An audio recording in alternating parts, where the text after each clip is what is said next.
여야 각 당도 지금 시시각각 국민들의 선택, 민심 주목하는 중입니다. 네, 현재까지의 투표율은 선거 판세에 어떤 영향이 있을지 두 분과 함께 살펴보겠습니다. 허은하 국민의힘 중앙선대위 대변인, 박성준 더불어민주당 의원 나오셨습니다. 어서 오십시오. 네, 안녕하세요. 반갑습니다. 안녕하십니까. 네.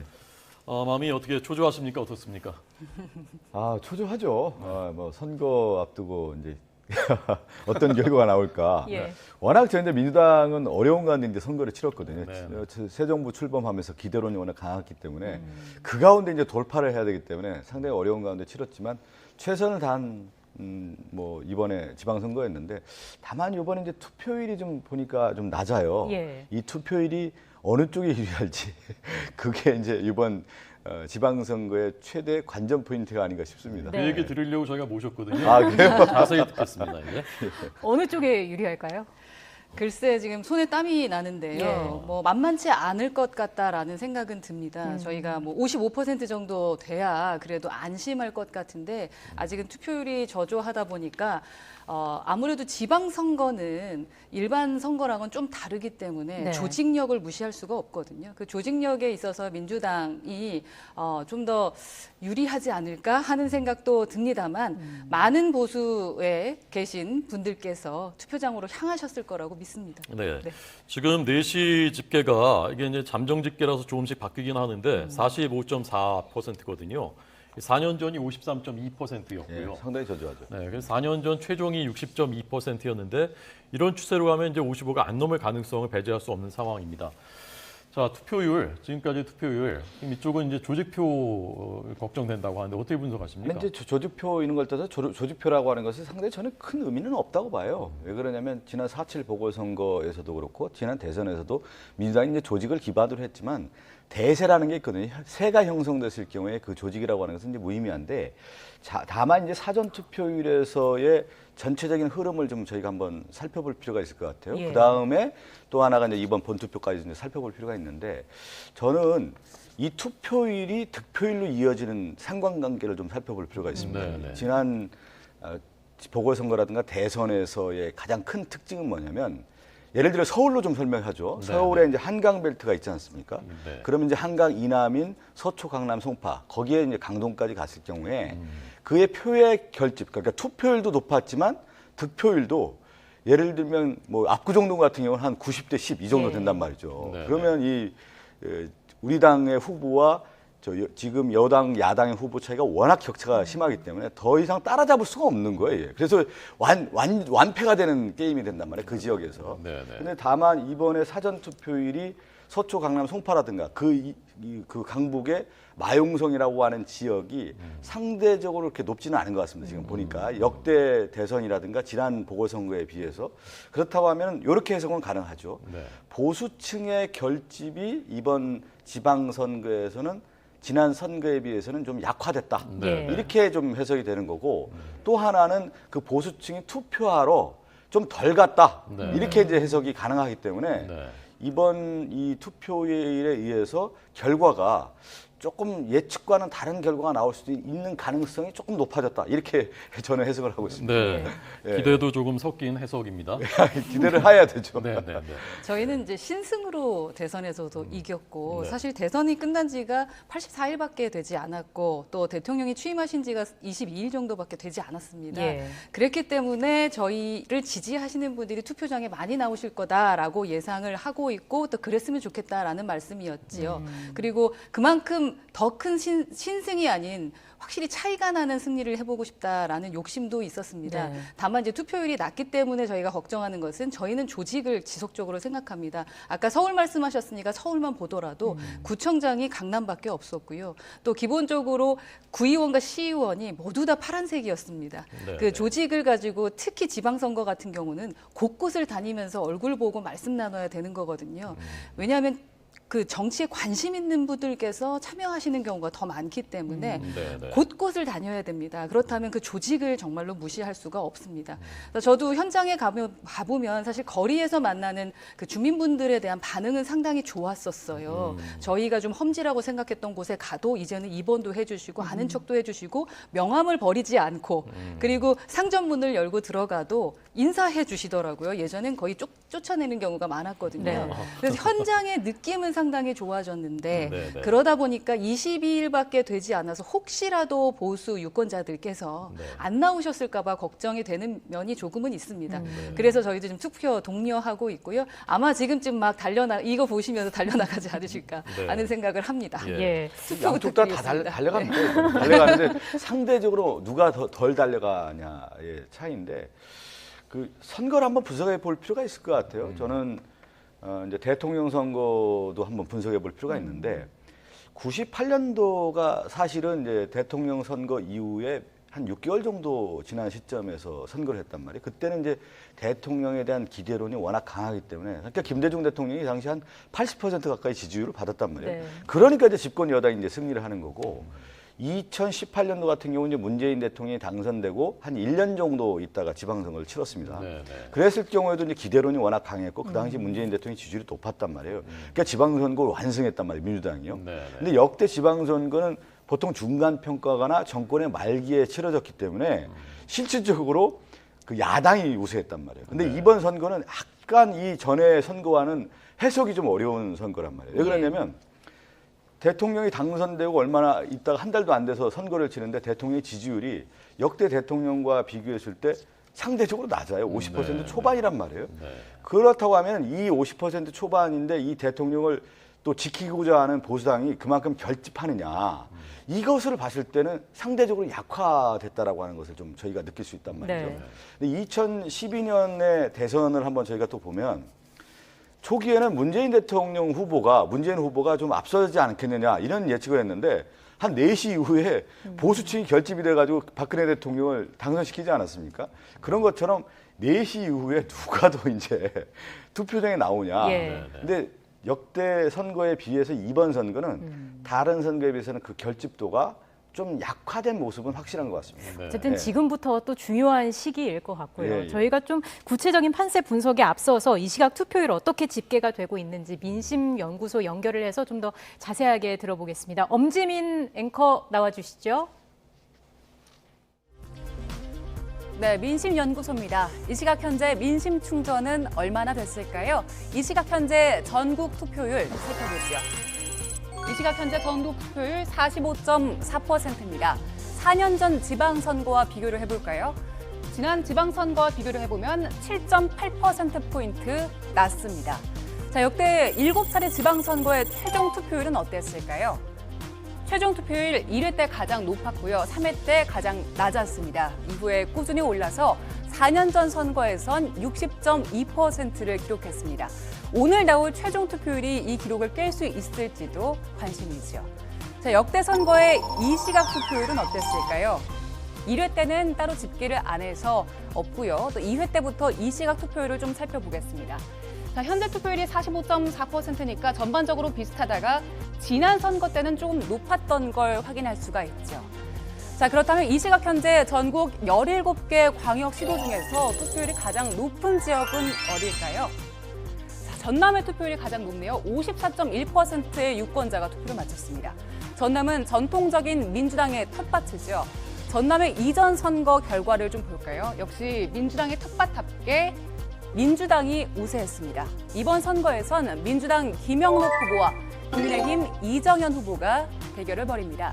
민주당 김영록 후보는 호남이 대한민국 정치의 중심이 되는 시계를 열겠다고 외쳤고요. 국민의힘 이정현 후보는 전남을 대전환시킬 일꾼으로 나서겠다고 말했습니다. 자, 그렇다면 투표율이 가장 낮은 곳은 어딜까요? 자, 이 시각 현재 광주의 투표율이 33.6%로 가장 낮습니다. 광주 역시 민주당의 지지세가 강한 곳인데 광주의 역대 선택을 보니 역시 민주당이 우세했습니다. 자, 이번 선거에선 민주당 강기정 후보와 국민의힘 주기환 후보가 맞붙었습니다. 민주당 강기정 후보는 문재인 정부에서 정무수석을 지냈었죠. 그리고 검찰 서기관 출신의 주기환 후보는 윤석열 대통령의 호남 최측근으로 불릴 정도로 인연이 깊습니다. 자, 이 투표율이 선거 결과에 어떤 영향을 미칠지, 그리고 이 추세가 끝까지 이어질지 저희와 함께 지켜보시죠. 네. 자, 허 의원님은 지금까지 투표율 지금 또 좀 자세히 분석했는데 어떻게 해석하셨습니까? 투표율이 더 남았으면 좋겠다라는 입장은 여전하고요. 네네. 그리고 다시 한번 말씀드리면 저희가 대선에서 신승 0.7%로 이겼기 때문에 저희 7% 정도로 이길 거라고 예상을 했었으나 예. 0.7%로 이기는 걸 봤을 때 저희가 엄청난 지금 자괴감을 느낀 적이 있었거든요. 그렇기 때문에 저희가 결과가 나오기 전까지는 겸손한 마음으로 끝까지 뛰어야 된다라는 것이 저희 당의 지금 전략입니다. 그 말씀을 좀 드리고 싶고, 그러나 그렇다고 해서 긍정적인 얘기를 안 해드리면 안 될 것 같다라는 생각이 좀 드는데요. 대선 후에 치러졌던 선거가 18대 총선이 있었습니다. 그러니까 18대 총선 때는 사실 46.1%가 그 투표를 하셨거든요. 그럼에도 불구하고 저희가 의석수를 많이 차지했던 적도 있습니다. 그렇기 때문에 이제 지금 뭐 22일 후에 치러지는 이 선거 자체가 투표율이 낮다고 해서 우리에게 무조건 불리할까라는 생각을 갖고 싶진 않다라는 게 제 개인적인 입장이고요. 예. 하지만 아무래도 조직력이 조금 더 부족한 현장에서 저희가 승리를 하려면 좀 더 많은 투표율이 필요하다라는 것은 입장을 바꾸고 싶진 않습니다. 박 의원님께서는 이 투표율 관련해서 좀 첨언하고 싶은 이야기가 있으실까요? 예전에 이제 그 선거하면 이제 여촌야도라는 얘기를 많이 썼어요. 한국 정치에서의 분석의 가장 큰 틀이었어요. 예. 야도라고 했을 경우는 이제 우리가 이제 민주당이 그 당시에는 워낙 이제 야니까 네. 도시에서는 민주당이 강했다라는 뜻이죠. 네. 그런데 서울 같은 경우가 이제 투표층의 변화가 이제 생겼어요. 뭐냐면 경제적인 변수, 부동산의 변수가 생기면서 이제 우리가 얘기하는 이제 강남 3구, 서초, 강남, 송파가 한 인구가 한 160만 정도 됩니다. 서울에 950만 명 중에요. 그러면 지난 대선에서 우리가 생각하는 몇 표 차이가 났죠? 한 24만 표 정도 차이가 났나요? 지난 대선에서. 근데 서울에서 표 차이가 윤석열 후보가 이재명 후보에 비해서 31만 표를 앞섰어요. 당시에. 근데 그 31만 표 앞선 것 중에 서초, 강남, 송파가 한 제가 알기로는 거의 그 수에 비슷한 정도의 이제 표를 가져갔단 말이에요, 예. 윤석열 후보가.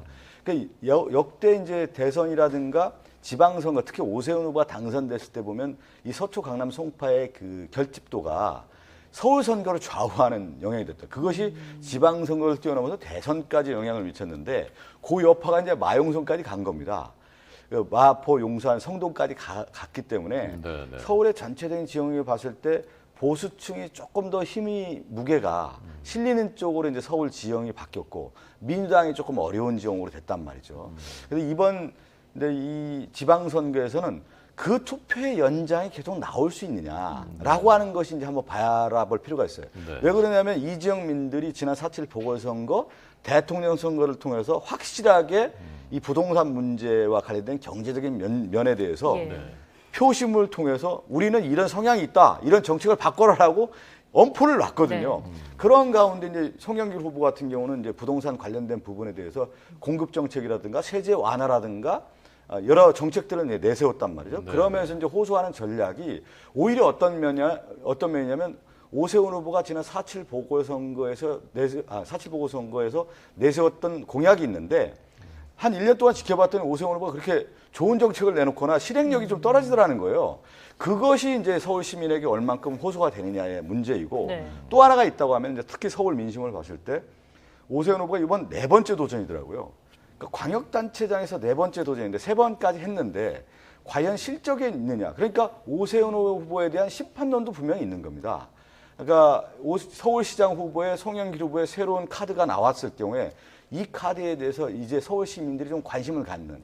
그러니까 어려운 가운데 민주당이 상당히 어려운 가운데 선거를 치렀지만 서울 내부적의 표심이 봐도 그렇지만 이 두 후보의 상품의 가치로 봤을 때 누가 더 이제 특히 이제 부동산 문제를 해결하는 데 있어서 또 적격한 후보냐 이걸 다시 따지기 시작했다는 거죠. 그것이 6월 1일 지방선거에 어떤 결과가 나올지는 저도 좀 모르겠지만 한번 관심 있게 보죠. 뭐. 근데 이 부분은 투표율과는 네, 네. 조금 다른 지점을 네, 네. 말씀하신 것이 아닌가 하는 생각이 좀 드는데요.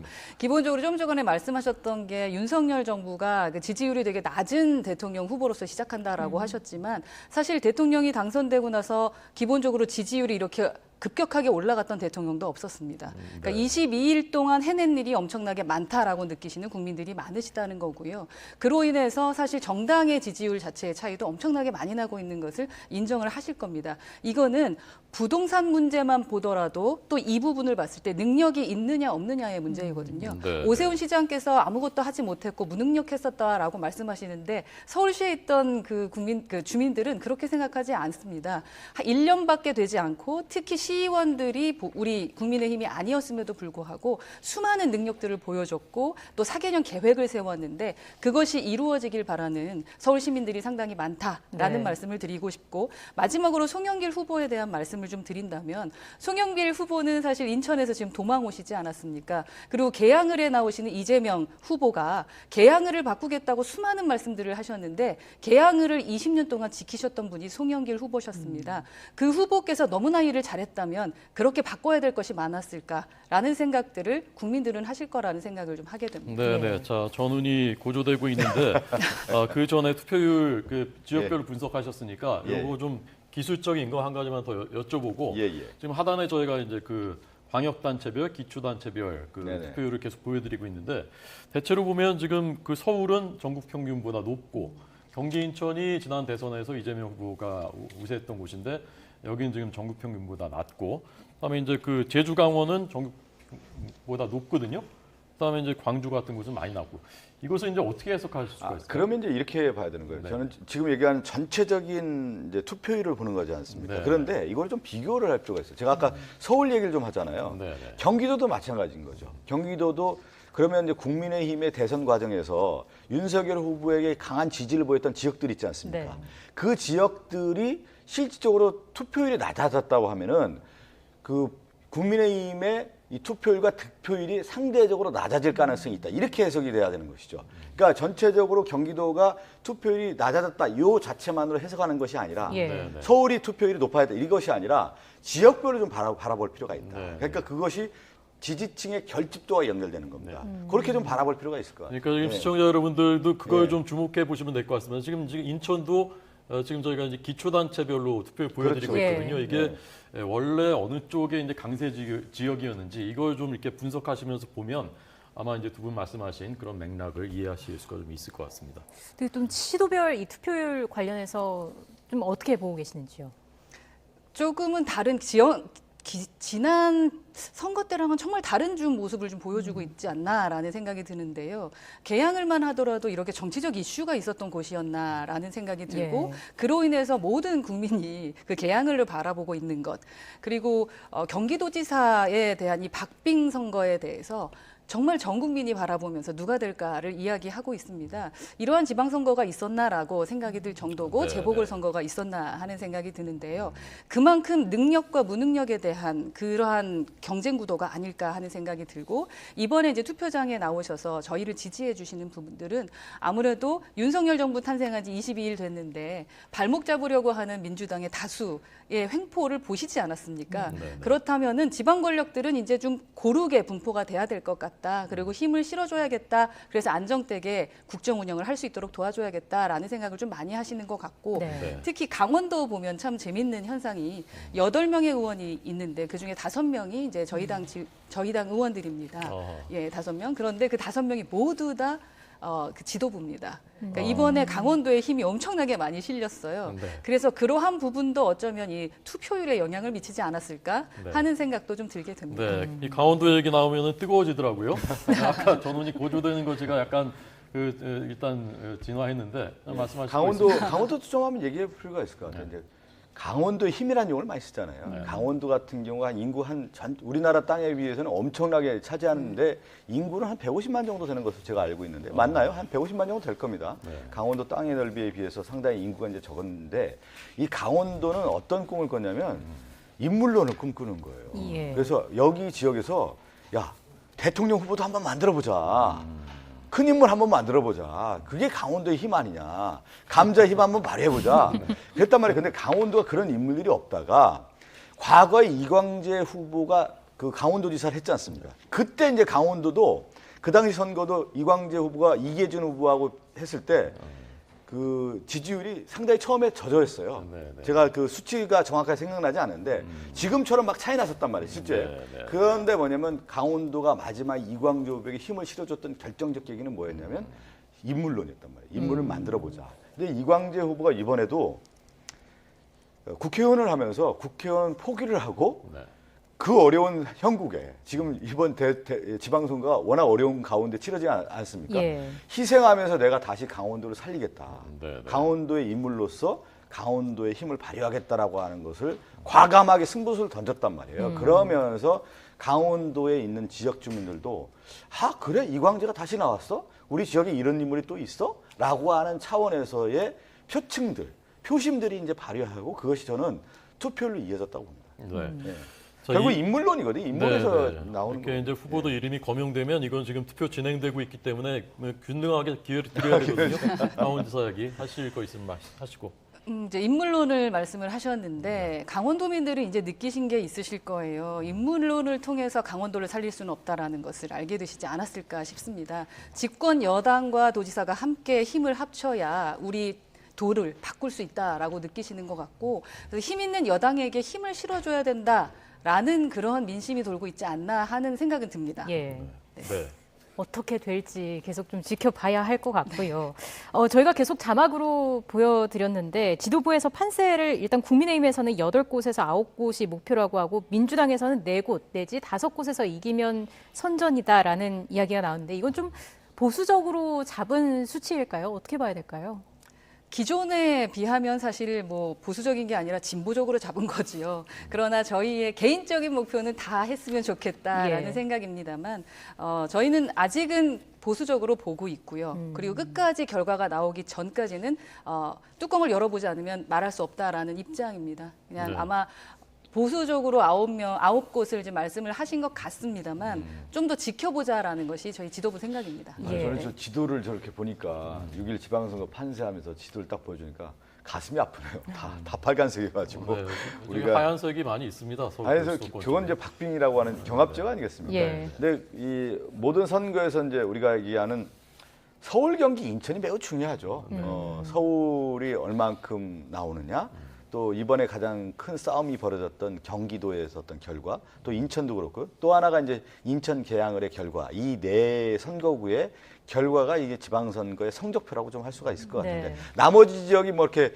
중요하지 않다 뭐 이런 게 아니라 결국 유권자들의 가장 관심 있는 지역이 네 지역이고 그 네 지역에 어느 정도 결과가 나와서 나왔을 경우에 그 이후에 정치적 흐름까지도 나올 수 있는 계산까지 가능한 그런 게 그 결과인 거죠. 예. 네, 네. 만약에 이제 여기서 우리가 다 패했다면 이제 민주당은 그냥 뭐 이게 어떻게 되는 겁니까? 그러니까 그 어려운 거고 거기까지 얘기할 건 근데 없고 만약 패하게 되더라도 위로의 말씀을 드리고 싶은 게 서울 아니, 같은 패하는 걸 경우는 던져서 얘기하시는 거예요? 아니, 서울 같은 경우는 사실 저렇게 빨간색이 아니라 파란색이었고 우리 예. 한 곳에 구청장만 저희가 있었었잖아요. 그러니까 미래는 뭐 모르는 거니까 아니 그렇지 않고 라는 이제 말씀을 좀 저렇게 드리고 표시를 하는 싶고 건 뭐냐면 이제 광역단체장의 지역을 우리가 표시를 하는 거 아니겠어요? 예. 서울 같은 경우 지금 오세훈 후보가 현역이니까 우리는 도전하는 입장 아니겠습니까? 그리고 또 지금 정권이 국민의힘 정권이기 때문에 우리는 또 도전하는 거고요. 그럼 이제 좀 여러 가지 이제 분석의 틀이 있는데 처음에 우리가 보면 여론조사 했을 경우 이제 세 가지 기준으로 이제 출발을 했단 말이에요. 첫 번째 아까 허 의원님이 얘기한 것처럼 정당 지지율을 얘기한단 말이에요. 그리고 또 하나 이제 대통령 지지율. 네. 그 다음에 정권 견제냐 안정론이냐 이 세 가지 틀을 봤을 때 지방선거 했을 때 딱 명확하게 한 10에서 12% 차이가 났습니다. 네. 그러니까 정당 지지율도 국힘이 한 10에서 12%, 그 다음에 안정과 견제론 했을 경우에 안정론이 한 10에서 12% 앞섰고요. 또 대통령 국정 지지율도 한 10에서 12%가 앞섰단 말이에요. 네. 그랬을 경우에 그거 자체가 이제 흐름이 잡혔어요. 근데 그게 지방선거를 쭉 치르면서 지금 투표율로 이어지지 않았다라고 하는 부분이 오히려 이제 그 국힘당에 있는 지지층들이 오히려 우세론으로 이게 생각한 거 아니냐라고 하는 판단까지 가능한 것 같아요. 지금 투표율까지 이렇게 안 나왔다는 거군요. 투표율이. 네. 그렇기 때문에 만약에 이제 투표율이 낮고 우리가 결집이 된다고 하면은 예. 우리는 마지막에 지금 상당히 결집되는 걸 느꼈거든요. 제가 그 현장을 다 다니지 않았습니까? 네, 네. 그 현장 다닐 때마다 하루가 다르게 상당히 좀 좁혀지는 느낌을 받았단 말이에요. 근데 어느 정도가 좁혀졌을 것인가가 인데 그거 중에 하나가 뭐냐면 경기도인 거죠. 사실은 경기도. 네. 경기도 같은 경우는 처음에 김은혜 의원 여론조사에 앞서는 경우도 많이 나오지 않았습니까? 그런데 지금 쭉 흐름을 보면은 경기가 좀 제가 볼 때는 민주당이 그래도 선전하는 쪽으로 좀 가고 있는 거 아니냐라는 생각이 좀 든단 말이에요. 예. 그랬을 경우 이 전체적인 파급 효과가 오히려 경기를 통해서 또 인천 계양을의 이재명 후보 또 서울에 있는 우리 송영길 후보가 막판에 공동 정선을 펴면서 각이 섰단 말이에요. 각이요. 이제 그러면서 저희 지지층이 어느 정도 결집이 됐다고 하면은 좀 그래도 예상하기 어려운 결과가 또 나올 수도 있다. 이렇게 그런데 조심스럽게 예측하고 있습니다. 예. 보수가 결집하지 않았다라는 것에 대해서는 좀 인정하고 싶지 않고요. 중도층에 계신 분들이 얼마나 나오느냐가 상당히 중요한 부분인 것 같고 제가 확실하게 말씀을 드릴 수 있는 부분은 손흥민 선수가 그런 이야기를 했더라고요. 운동화 밑에다가 하얀색 페인트를 칠하면 나는 정구장을 아마 다 뛰어다닐 것이다라고 했는데 서울시의 오세훈 시장이 서울시를 그렇게 뛰어다녔고 동대문 같은 경우는 5번 오셨거든요. 그리고 저희 당의 대표인 이준석 대표가 제주까지 엄청나게 뛰어다녀서 아마도 모든 곳이 다 빨갛게 물들어 있을 것입니다. 그래서 바닥 민심을 저희가 어떻게 끌어왔느냐에 대한 것, 중도층의 마음을 얼마나 잡았느냐에 대한 것이 저희의 숙제인 부분이고 보수층이 결집하지 않았다. 그 부분은 저는 인정하고 싶지는 않습니다. 네, 네. 근데 제가 또 하나 좀 재밌는 그 분석 중에 하나가 뭐냐면 아까 제가 안정론, 견제론이 있잖아요. 예. 그런데 그 하나 균형론이라고 하는 걸 넣으면은 균형이 조금 더 이제 여론조사 같은 경우에 나오는 경우가 있어요. 그럼 뭐냐면 전체적으로 지금 빨간물을 막 드리려고 하니까 국민들이 바라볼 때 이런 시각이 있는 거예요. 분명히 윤석열 대통령이 대통령 된 이후에 청와대와 내각 인선을 했는데 우리나라가 지킨 나라가 이 민주주의의 역사인데 오히려 민주공화국이 아니라 검찰에 의한 독주체제가 강화되는 것이 아니냐라고 하는 회의적 의심, 합리적 의심들을 이제 하기 시작했다는 말이죠. 그랬을 경우에 사람들이 이제 볼 때 견제만이 아니라 이건 좀 선거라고 했을 때는 균형을 좀 찾아줘야 되는 것이 아니냐라고 하는 경우가 나오기 시작했다는 거지. 그게 가장 저는 뭐냐면 중도층의 표심이라고 봐요. 예. 그러니까 안정과 견제론이라고 했을 경우는 안정은 실질적으로 국힘당 지지층, 견제론이라고 했을 경우에는 이제 민주당 지지층이라고 할 수 있는데 중도 지형이 이제 균형론자들인데 중심을 잡아주는 사람들인데 이 중심론자들이 봤을 때 보통 이제 중심은 30, 40대 층들이 오히려 좀 많이 있단 말이죠. 네, 네. 봤을 때 이 윤석열 정부가 과연 우리나라의 역대 정부의 이 역사들을 이어온 과정에서 지금까지 좀 다른 모습 아닌가? 독주를 하려고 하는 모습 아니냐라고 하는 생각들을 하고 있는 것이 이제 균형론. 예. 이게 조금 이제 비중이 높아지기 시작했다라는 것이죠. 균형론 말씀을 저희가 조사했던 균형론과는 좀 다른 말씀을 하셔서 제가 이야기를 꼭 해야 될 것 같아요. 정치는 이제 해석이니까요. 네, 해석이 참 많이 다르구나라고 생각을 하는데 중도층이 생각하는 균형 중에 균형을 맞춰야 된다라는 것은 인정합니다. 예. 그런데 거기에 뜬금없이 또 검찰 개혁을 얘기하는 거에 대해서 이제 중도층은 좀 귀합화하시는 것 같습니다. 왜냐하면 이번에 검수완박으로 완전히 검찰에 대해서 그러니까 검찰 개혁을 끝냈다라고 말씀하신 분들이 더불어민주당이거든요. 네. 근데 지금 와서 아직까지도 이 선거만 되면 검찰 개혁 이렇게 얘기하시는 부분에 대해서 중도층이 어떤 생각을 하실지에 대한 것은 이번에 표의 결과로 보시면 되지 않을까 생각합니다. 네. 그리고 저희 당은 국힘이 아니라 국민의 힘입니다. 네. 네. 지금 두 분 그 토론 들으면서 네네. 다른 선거 얘기를 하고 계신 건가? 두 분이 각자? 그렇죠. 다른 나라 얘기인가 싶을 정도로 해석은 이제 다릅니다만 뭐 이제 선거 날이기도 하고요. 저는 이렇게 얘기하지만 참 어려운데 호소하는 겁니다. 우리 지지층 나와서 투표하면 이긴다. 지금 TV 보고 계신 분들이 있으면 빨리 투표장을 예, 가주길 투표를 바랍니다. 저희 투표 부탁드립니다. 예, 투표해 주시고요. 지금 저희 화면의 오른쪽 밑에 여러분들 투표 인증샷도 소개를 해드리고 있습니다. 샵 0240번으로 보내주시면 이렇게 또 소개를 해드리겠습니다. 네, 샵 0240. 자, 이제 2시간은 채 남지 않았지만 지금 빨리 가시면 됩니다. 네. 가서 투표하시고 인증샷도 꼭 보내주시기 바랍니다. 두 분 바쁘신 가운데 오늘 열띤 토론 감사합니다. 네. 잘 들었습니다. 네, 네, 감사합니다. 감사합니다.